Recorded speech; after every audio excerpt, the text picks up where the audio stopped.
खुद नाल और दूसरिਆਂ नाल ईमानदारी ਜਾਂ ਬੇਈਮਾਨੀ ਵਰਤਣਾ ਦੋਵੇਂ ਆਦਤਾਂ ਬਣ ਜਾਂਦੀਆਂ ਹਨ। ਇਹ ਫੈਸਲਾ ਅਸੀਂ ਕਰਨਾ ਹੈ ਕਿ ਅਸੀਂ ਇਹਨਾਂ ਦੋਨਾਂ ਵਿੱਚੋਂ ਕਿਸ ਦੀ ਪ੍ਰੈਕਟਿਸ ਕਰਨੀ ਹੈ। ਸਾਡੇ ਸੋਚਣ ਦਾ ਤਰੀਕਾ ਵੀ ਸਾਡੀ ਆਦਤ ਦਾ ਇੱਕ ਹਿੱਸਾ ਬਣ ਜਾਂਦਾ ਹੈ। ਅਸੀਂ ਆਦਤਾਂ ਬਣਾਉਂਦੇ ਹਾਂ ਔਰ ਆਦਤਾਂ ਵੀ ਸਾਡਾ ਚਰਿੱਤਰ ਬਣ ਜਾਂਦਾ ਹੈ। ਅਸੀਂ ਕਿਸੇ ਆਦਤ ਨੂੰ ਮਹਿਸੂਸ ਕਰੀਏ ਉਹ ਪਹਿਲਾਂ ਹੀ ਸਾਨੂੰ ਅਪਣਾ ਚੁੱਕੀ ਹੁੰਦੀ ਹੈ। ਕਿਸੇ ਨੇ ਠੀਕ ਹੀ ਕਿਹਾ ਹੈ ਕਿ ਸਾਡੇ ਵਿਚਾਰ ਕੰਮ ਦੀ ਤਰਫ ਲੈ ਜਾਂਦੇ ਹਨ, ਕੰਮ ਨਾਲ ਆਦਤਾਂ ਬਣਦੀਆਂ ਹਨ, ਆਦਤਾਂ ਨਾਲ ਚਰਿੱਤਰ ਬਣਦਾ ਹੈ ਔਰ ਚਰਿੱਤਰ ਨਾਲ ਭਵਿੱਖ ਤੈਅ ਹੁੰਦਾ ਹੈ। ਇਸ ਲਈ ਸਾਨੂੰ ਸਹੀ ਢੰਗ ਨਾਲ ਸੋਚਣ ਦੀ ਆਦਤ ਪਾਉਣੀ ਚਾਹੀਦੀ ਹੈ। ਸਾਨੂੰ ਆਪਣੀਆਂ ਆਦਤਾਂ ਵਿੱਚ ਸੁਧਾਰ ਲਿਆਉਣਾ ਚਾਹੀਦਾ ਹੈ। ਸੋ अच्छी आदत पाओ, ये बहुत ज़्यादा इंपॉर्टेंट है जो दास हुण कहन जा रहा है, क्योंकि ये सारियां गल्लां जो दास बोल रहा है ये एक तो एक चढ़ के इंपॉर्टेंट हैं, पर यह वेरी वेरी इंपॉर्टेंट है।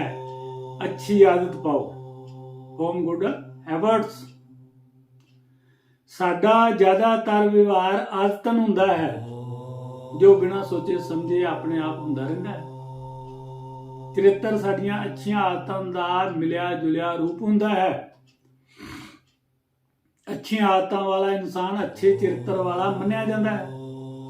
ठीक इसे तरह बुरियां आदतां वाला इंसान बुरे करैक्टर वाला मन्निया जाता है। आदतां तर्क और समझदारी नालों बहुत ज्यादा ताकतवर और शक्तिशाली हुंदियां हन। आदतां शुरू विच मामूली लगदियां हन, ਅਸੀਂ ਧਿਆਨ ਨਹੀਂ ਦਿੰਦੇ ਔਰ ਬਾਅਦ ਵਿੱਚ ਇੰਨੀਆਂ ਮਜ਼ਬੂਤ ਬਣ ਜਾਂਦੀਆਂ ਹਨ ਕਿ ਇਹਨਾਂ ਤੋਂ ਛੁਟਕਾਰਾ ਪਾਉਣਾ ਬਹੁਤ ਮੁਸ਼ਕਲ ਹੋ ਜਾਂਦਾ ਹੈ। ਆਦਤਾਂ ਦਾ ਵਿਕਾਸ ਜਾਂ ਅਣਜਾਣੇ ਵਿੱਚ ਹੁੰਦਾ ਹੈ ਜਾਂ ਮਾਹੌਲ ਦੇ ਮੁਤਾਬਕ। ਜੇਕਰ ਸੋਚ ਸਮਝ ਕੇ ਅਸੀਂ ਆਦਤਾਂ ਬਣਾਉਣ ਦਾ ਫੈਸਲਾ ਨਾ ਕੀਤਾ ਤਾਂ ਅਣਜਾਣੇ ਵਿੱਚ ਬੁਰੀਆਂ ਆਦਤਾਂ ਦਾ ਸ਼ਿਕਾਰ ਹੋ ਜਾਵਾਂਗੇ ਔਰ ਕਰੈਕਟਰ ਬੁਰਾ ਬਣ ਜਾਏਗਾ। तो इसी तरह है कि ਅਸੀਂ ਆਦਤਾਂ ਕਿਵੇਂ ਪਾ ਲੈਂਦੇ ਹਾਂ। How do we form habits. ਕਿਸੇ ਕੰਮ ਨੂੰ ਬਾਰ-ਬਾਰ ਕਰਨ ਨਾਲ ਉਸ ਨੂੰ ਕਰਨ ਦੀ ਸਾਡੀ ਆਦਤ ਬਣ ਜਾਂਦੀ ਹੈ। ਅਸੀਂ ਕੰਮ ਕਰਕੇ ਹੀ ਸਿੱਖਦੇ ਹਾਂ। ਸਾਹਸ ਭਰਿਆ ਵਿਵਹਾਰ ਕਰਨ ਨਾਲ ਵੀ ਅਸੀਂ ਸਿੱਖਦੇ ਹਾਂ। ਇਮਾਨਦਾਰੀ ਔਰ ਨਿਸਪੱਖਤਾ ਦੀ ਪ੍ਰੈਕਟਿਸ ਨਾਲ ਅਸੀਂ ਇਹਨਾਂ ਗੁਣਾਂ ਨੂੰ ਅਪਣਾ ਲੈਂਦੇ ਹਾਂ। ਅਸੀਂ ਲਗਾਤਾਰ ਪ੍ਰੈਕਟਿਸ ਕਰਨ ਨਾਲ ਇਹਨਾਂ ਆਦਤਾਂ ਵਿੱਚ ਨਿਪੁੰਨਤਾ ਹਾਸਲ ਕਰ ਲੈਂਦੇ ਹਾਂ। ਇਸੇ ਤਰ੍ਹਾਂ ਅਸੀਂ ਬੇਈਮਾਨੀ, ਗਲਤ ਵਿਵਹਾਰ ਜਾਂ ਅਨੁਸ਼ਾਸਨ ਵਿੱਚ ਕਮੀ ਵਰਗੀਆਂ ਆਦਤਾਂ ਦੀ ਪ੍ਰੈਕਟਿਸ ਕਰਕੇ ਔਰ ਬਾਰੰਬਾਰ ਪ੍ਰੈਕਟਿਸ ਕਰਨ ਨਾਲ ਉਹਨਾਂ ਵਿੱਚ ਮਹਾਰਤ ਹਾਸਲ ਕਰ ਲੈਂਦੇ ਹਾਂ। ਸਾਡਾ ਨਜ਼ਰੀਆ ਭਾਵ ਐਟੀਟਿਊਡ ਬਣ ਜਾਂਦਾ ਹੈ ਔਰ ਅਸੀਂ ਵੈਸਾ ਹੀ ਵਿਵਹਾਰ ਕਰਨ ਲੱਗ ਜਾਂਦੇ ਹਾਂ। ਇਹ ਸਭ ਸਾਡੀ ਸੋਚ ਬਣ ਜਾਂਦੇ ਹਨ ਔਰ ਫਿਰ ਸਾਡੇ ਵਿਵਹਾਰ ਦੀ ਦਿਸ਼ਾ ਨਿਰਧਾਰਿਤ ਕਰਨ ਲੱਗ ਜਾਂਦੇ ਹਨ। ਕਿਸੇ ਚੀਜ਼ ਦਾ ਆਦੀ ਬਣ ਜਾਣਾ ਇੱਕ ਮਨੋਵਿਗਿਆਨਕ ਪ੍ਰਕਿਰਿਆ ਹੈ ਔਰ ਇਸ ਦੀ ਵਜ੍ਹਾ ਕਰਕੇ ਅਸੀਂ ਇੱਕ ਦੂਸਰੇ ਨਾਲ ਜੁੜੀ ਕਿਸੇ ਖਾਸ ਤਰ੍ਹਾਂ ਦੀ ਘਟਨਾ ਦੇ ਆਦੀ ਬਣ ਜਾਂਦੇ ਹਾਂ। ਇਸ ਦੀ ਇੱਕ ਮਸ਼ਹੂਰ ਉਦਾਹਰਨ ਇੱਕ ਕੁੱਤੇ ਦੀ ਹੈ। ਇੱਕ ਵਿਅਕਤੀ ਆਪਣੇ ਪਾਲਤੂ ਕੁੱਤੇ ਨੂੰ ਖਾਣਾ ਖਿਲਾਉਂਦੇ ਸਮੇਂ ਘੰਟੀ ਵਜਾ ਕੇ ਕੁੱਤੇ ਨੂੰ ਖਾਣਾ ਖਿਲਾਉਂਦਾ ਔਰ ਜਦ ਵੀ ਘੰਟੀ ਵੱਜਦੀ ਤਾਂ ਕੁੱਤੇ ਦੇ ਮੂੰਹ ਵਿੱਚ ਲਾਰ ਭਰ ਜਾਂਦੀ ਸੀ। ਵਿਅਕਤੀ ਲਗਾਤਾਰ ਇਹ ਵਿਧੀ ਕਰਦਾ ਰਿਹਾ। ਇੱਕ ਦਿਨ ਉਸਨੇ ਘੰਟੀ ਤਾਂ ਵਜਾਈ ਨਹੀਂ ਪਰ ਖਾਣਾ ਨਹੀਂ ਪਰੋਸਿਆ। ਇੱਕ ਦਿਨ ਉਸਨੇ ਘੰਟੀ ਤਾਂ ਵਜਾਈ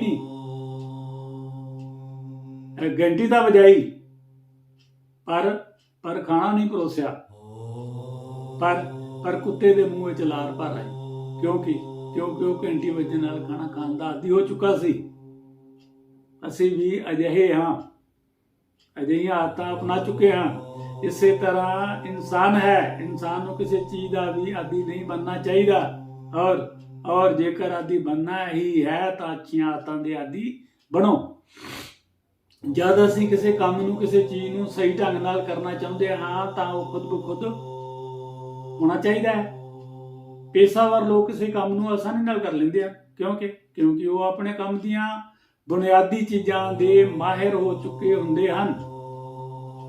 ਕਈ ਲੋਕ ਅੱਛਾ ਕੰਮ ਕਾਮਯਾਬੀ ਪਾਉਣ ਲਈ ਕਰਦੇ ਹਨ, ਪਰ ਉਸ ਨੂੰ ਪਾਉਣ ਦਾ ਹੱਕ ਉਹਨਾਂ ਨੂੰ ਹੀ ਹੁੰਦਾ ਹੈ ਜੋ ਲੋਕ ਅੱਛਾ ਕੰਮ ਆਦਤਨ ਕਰਦੇ ਹਨ। ਉਹ ਹੀ ਨੇਕ ਇਨਸਾਨ ਹੁੰਦੇ ਹਨ। ਅੱਛੀ ਆਦਤ ਨੂੰ ਅਪਣਾਉਣਾ ਮੁਸ਼ਕਲ ਹੈ, ਲੇਕਿਨ ਉਸ ਨਾਲ ਜੀਣਾ ਬਹੁਤ ਆਸਾਨ ਹੈ। ਸੋ ਪਿਆਰਿਓ, ਇਸ ਕਾਦਰ ਦੀ ਕੁਦਰਤ ਨੂੰ, ਇਸ ਇੱਕ ਨਿਰੰਕਾਰ ਪ੍ਰਭੂ ਪਰਮੇਸ਼ਰ ਪਰਮਾਤਮਾ ਈਸ਼ਵਰ ਅੱਲਾਹ ਗॉड ਯਾਨੀ ਕਾਦਰ, ਇਸ ਕਾਦਰ ਦੀ ਕੁਦਰਤ ਨੂੰ, ਇਸ ਪਰਮਾਤਮਾ ਦੀ ਪ੍ਰਕਿਰਤੀ ਨੂੰ ਪਿਆਰ ਕਰਨ ਦੀ ਅੱਛੀ ਆਦਤ ਬਣਾ ਲਓ। ਅੱਛੀਆਂ ਆਦਤਾਂ ਅਪਣਾਉਣਾ ਮੁਸ਼ਕਲ ਹਨ, ਪਰ ਉਹਨਾਂ ਨਾਲ ਜੀਣਾ ਆਸਾਨ ਹੋ ਜਾਏਗਾ। ਇਹ ਅੱਛੀਆਂ ਆਦਤਾਂ ਅਪਣਾਉਣ ਲੱਗਿਆਂ ਤੁਹਾਨੂੰ ਮੁਸ਼ਕਲ ਜ਼ਰੂਰ ਆਏਗੀ, ਪਰ ਜਦ ਉਹ ਪੈ ਜਾਣਗੀਆਂ ਤਾਂ ਤੁਹਾਡਾ ਜੀਵਨ ਆਸਾਨ ਹੋ ਜਾਏਗਾ। ਸੋ ਅਸੀਂ ਆਦਤਾਂ ਦੇ ਆਦੀ ਕਿਵੇਂ ਬਣ ਜਾਂਦੇ ਹਾਂ, ਇਸ ਗੱਲ ਦਾ ਵੀ ਬਹੁਤ ਜ਼ਿਆਦਾ ਧਿਆਨ ਦੇਣਾ ਹੈ। ਉਹ ਹੈ how do we get condition, ਮਤਲਬ ਕਿ ਇਹ ਆਦਤਾਂ ਦੇ ਆਦੀ ਕਿੱਦਾਂ ਬਣ ਜਾਂਦੇ ਹਾਂ। ਉਹ ਹੈ ਭਾਈ ਜਰਾ ਉਸ ਵਿਸ਼ਾਲ ਹਾਥੀ ਬਾਰੇ ਸੋਚੋ। ਇੱਕ ਹਾਥੀ ਕਿੱਡਾ ਵੱਡਾ ਪਸ਼ੂ ਹੈ ਜੋ 1 ਟਨ ਨਾਲੋਂ ਵੀ ਜ਼ਿਆਦਾ ਵਜ਼ਨ ਸਿਰਫ ਤੇ ਸਿਰਫ ਆਪਣੀ ਸੁੰਡ ਨਾਲ ਉਠਾ ਲੈਂਦਾ ਹੈ। ਜਰਾ ਸੋਚੋ ਕਿ ਉਸ ਹਾਥੀ ਨੂੰ ਪਤਲੀ ਜਿਹੀ ਰੱਸੀ ਨਾਲ, ਇੱਕ ਖੁੰਡੇ ਨਾਲ ਹੀ ਇੱਕ ਜਗ੍ਹਾ ਤੇ ਬੰਦੇ ਰਹਿਣ ਦੀ ਜਗ੍ਹਾ ਤੇ ਖੜੇ ਰਹਿਣ ਦਾ ਆਦੀ ਕਿਵੇਂ ਬਣਾ ਦਿੱਤਾ ਜਾਂਦਾ ਹੈ, ਜਦ ਕਿ ਉਹ ਹਾਥੀ ਉਹ ਖੁੰਡੇ ਨੂੰ ਆਸਾਨੀ ਨਾਲ ਫਾੜ ਕੇ ਦੂਸਰੀ ਜਗ੍ਹਾ ਤੇ ਜਾ ਸਕਦਾ ਹੈ। ਤੋ ਇਸ ਦਾ ਜਵਾਬ ਇਹ ਹੈ ਕਿ ਹਾਥੀ ਦੇ ਬੱਚੇ ਨੂੰ ਬਚਪਨ ਤੋਂ ਹੀ ਇੱਕ ਮਜ਼ਬੂਤ ਜੰਜੀਰ ਨਾਲ, ਮਜ਼ਬੂਤ ਦਰਖਤ ਨਾਲ ਬੰਨ੍ਹ ਦਿੱਤਾ ਜਾਂਦਾ ਹੈ। ਹਾਥੀ ਦੇ ਬੱਚੇ ਦੀ ਤੁਲਨਾ ਉਹ ਜੰਜੀਰ ਔਰ ਦਰਖਤ ਮਜ਼ਬੂਤ ਹੁੰਦੇ ਹਨ। ਬੱਚੇ ਨੂੰ ਬੰਦੇ ਰਹਿਣ ਦੀ ਆਦਤ ਨਹੀਂ ਹੁੰਦੀ, ਇਸ ਲਈ ਉਹ ਲਗਾਤਾਰ ਜੰਜੀਰ ਨੂੰ ਖਿੱਚਣ ਔਰ ਤੋੜਨ ਦਾ ਨਾਕਾਮ ਕੋਸ਼ਿਸ਼ ਕਰਦਾ ਰਹਿੰਦਾ ਹੈ। ਲੇਕਿਨ ਇੱਕ ਦਿਨ ਅਜਿਹਾ ਆਉਂਦਾ ਹੈ ਕਿ ਹਾਥੀ ਦਾ ਬੱਚਾ ਸਮਝ ਜਾਂਦਾ ਹੈ ਕਿ ਖਿੱਚਣ ਔਰ ਤੋੜਨ ਦੀ ਕੋਸ਼ਿਸ਼ ਕਰਨ ਦਾ ਕੋਈ ਫਾਇਦਾ ਹੀ ਨਹੀਂ ਹੈ। ਉਹ ਰੁਕ ਜਾਂਦਾ ਹੈ ਔਰ ਸ਼ਾਂਤ ਖੜਾ ਰਹਿਣਾ ਸ਼ੁਰੂ ਕਰ ਦਿੰਦਾ ਹੈ ਔਰ ਦਿਮਾਗੀ ਤੌਰ ਤੇ ਉਸ ਗੱਲ ਦਾ, ਉਸ ਆਦਤ ਦਾ ਆਦੀ ਹੋ ਜਾਂਦਾ ਹੈ।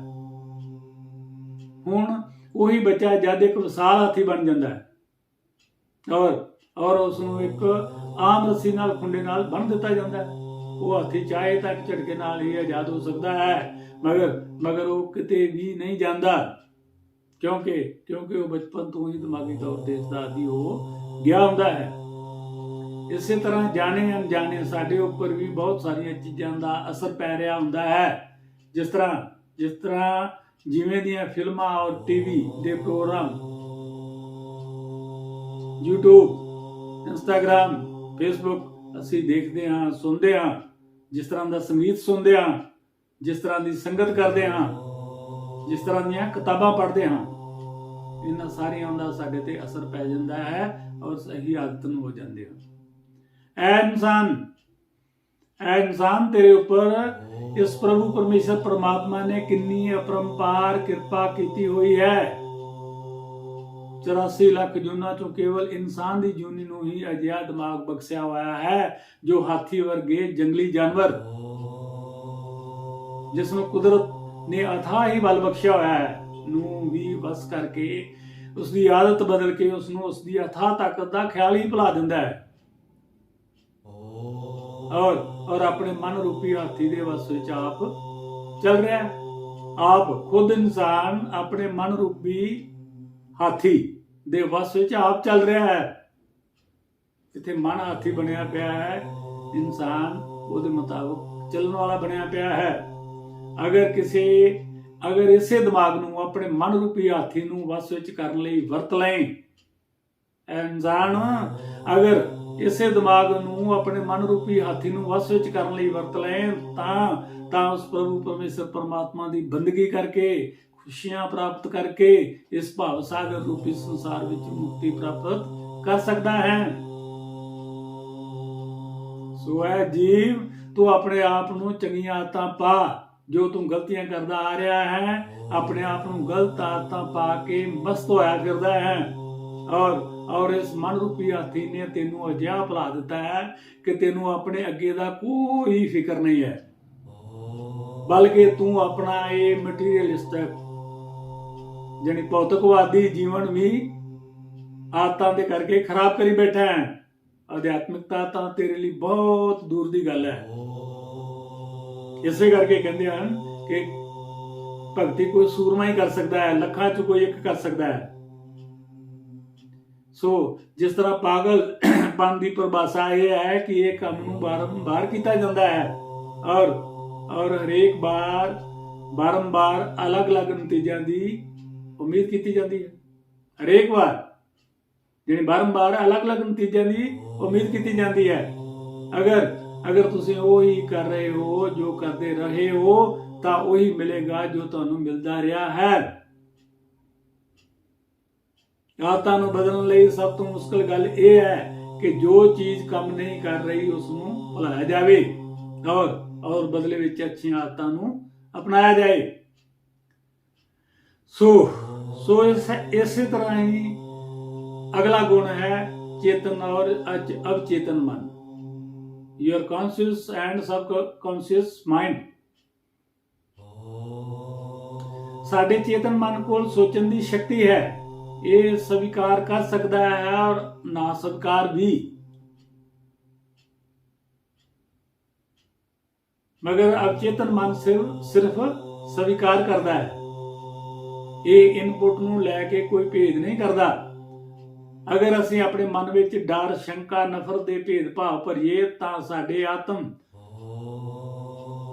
ਆਤਮਾ ਨੂੰ ਇਹਨਾਂ ਸਭ ਭਾਵਾਂ ਨੂੰ ਆਤਮਾ ਦੇ ਇਹਨਾਂ ਭਾਵਾਂ ਨੂੰ ਕੰਮ ਕਰਨ ਵਾਲੇ ਬਣਾ ਕੇ ਵਾਸਤਵਿਕਤਾ ਵਿੱਚ ਬਦਲ ਦੇਣਗੇ।